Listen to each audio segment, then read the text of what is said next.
Hey guys, Lockin here. Today we're continuing a video that I did in the past called Lockin's Lessons, and if you remember, the first one was actually called How to Deal with Tilt, essentially, and we talked about tilt both scientifically, why it happens on like a very base level, what exactly occurs, and then why it happens, and then kind of talked about ways you could battle that.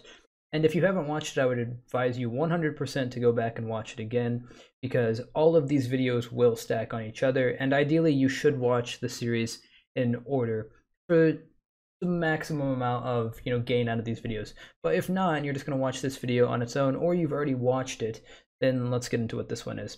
And this one is about laddering. And when I say laddering, I don't just mean laddering as in all of it. I mean the actual skill of laddering, and that's something that doesn't really get brought up very much, but is that laddering itself is a skill. And because it's a skill, you have to develop it as if it was any other skill, from game knowledge to the ability to make hand reads and hand track. Laddering is its own skill and has to be developed. So we're going to talk about a few things you shouldn't do when you're laddering and a few things that you should do. So the first one is don't ladder for more than 4 hours at a time without at least pausing for 15 minutes.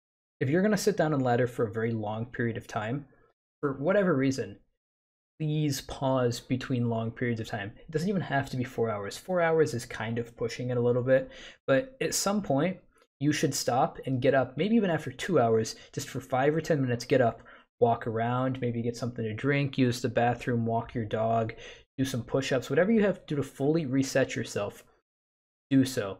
You need to give yourself that break. If you don't, eventually what will happen is your wins and your losses and the coin flips and the bad RNG and the good RNG, it'll all start to blend together, and eventually you'll lose focus. Not only do you lose focus, but it actually affects your improvement as well. Because when you can't track your wins and your losses and what's been happening in previous games, you're unable to reflect on them as well. And it also affects your mindset, which we've already talked about, what exactly that does. So something that you should do is you should have a routine. When you sit down to ladder at the very start of the day, whatever it is, you should do the same thing every time. So every time before I seriously ladder, or more recently, I don't really ladder as seriously, but when I play in tournaments, I had a set routine. And essentially what I would do is I would sit down and I would listen to a very specific song to get myself in that mindset. If you want to do this or compete at the highest level, you have to do this essentially. If you want to be competing at the top end, you need to have a set routine to get yourself into that mindset. Whether it's a mental pep talk you give yourself, whether it's something that you do, something that you drink, a shower, whatever it is, you need to have a routine. You need to condition your brain to do a specific thing. So for me, that was a specific song. For some people eat the same exact meal before every single game. LeBron James has a thing where he'll listen to a specific song and take like a power nap before big games. Like, these are things where once you do this, your brain enters a mode where it says, okay, this is what we do when we focus, and then now we're doing this. And by doing this and keeping the central core of what you're doing the same across the board, you are training yourself and conditioning yourself to go into a focus. You are Pavlov's dogging yourself. The next thing that you can do is you should play only 2 decks, tops. Unless you were already a top tier player, and I mean multiple time GM, very high placements on Pro Ladder, things like that, you shouldn't be switching all around on decks. If you want to switch around on decks, that's fine, but don't be surprised if your results show as much. You should be limiting yourself to about 2 decks, ideally. The thing is, not only is this going to help you as a player, but if you are a relatively newer player, it will help your collection as well. It's very tempting to see a flavor of the month deck from a streamer, for example, or to see Swim playing some wacky Nilfgaard hand buff deck, and then just want to go instantly craft it. Stick to your 2 decks.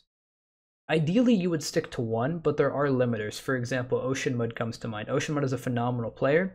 He's a one-trick who's repeatedly climbed to the top 100 and top 50 multiple times, despite the fact that Aridin has been weak for an extended period of time.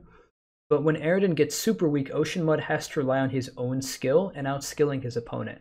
And that's not always viable for every single player. So having 2 decks means that if one deck is bad, for example, Spies gets nerfed, you can switch to your other deck of Hensel Machines, or Elf Swarm gets nerfed, you can switch over to Alchemy. When you play only 2 decks, it allows you to focus on important things like matchups or key cards to play around.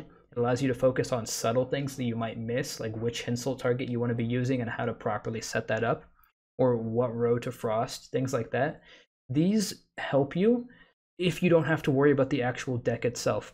When you play a deck for the first time, you're so busy thinking about mulligans and key card combos to look out for and everything else, you don't have the luxury to worry about what your opponent is doing. You're stuck worrying about what am I doing. So you should really be working on what can I do. And once you get that down, because you're only playing 2 decks, you worry less about what you're doing and can focus more on your opponent. And then that's suddenly how you start to outplay your opponents. And another thing is when you play these 2 decks, don't switch between them all the time. If you play 5 or 6 games of Hensel and you're just hitting only Alchemy, then maybe you switch to your other deck.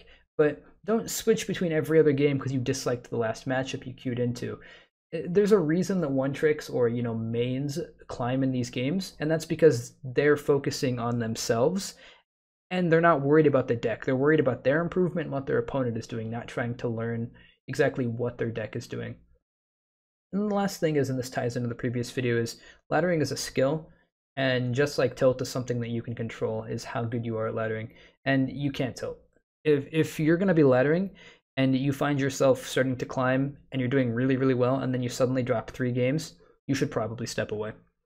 If at any point you start to field the words, deserve or bullshit RNG, things like this, you have to really step away. This isn't something that you can stay involved in. You should step away for a decent amount of time. Again, take a shower, walk your dog, push-ups, do anything, do something, but don't do this. You can't sit there through a lose streak and just say, I'm going to play until I win and then I'll call it. That's a very good way to lose all of your progress. So when you are laddering, if you feel yourself start to get tilted, step away. If it's towards the beginning of your ladder session, then practice some of the tips we talked about before. But for now, know when to step away and focus on your deck. So to recap, laddering is a skill, and thus you should practice it. And you should be practicing it by doing these 2 things. You should step away if you start to tilt. You should step away after a certain amount of time just for a small bit to reset. You should have a set routine, and you should be playing only 2 decks. If you do these things, you will notice that there are certain things of your game that improve over time, despite the fact that you as a player may have stayed the same. With that, guys, thanks for watching. I will be back with the next one next week, so if you want to see that, that'll be good, and we'll be continuing the series just then. I'll see you guys then. Have a good one.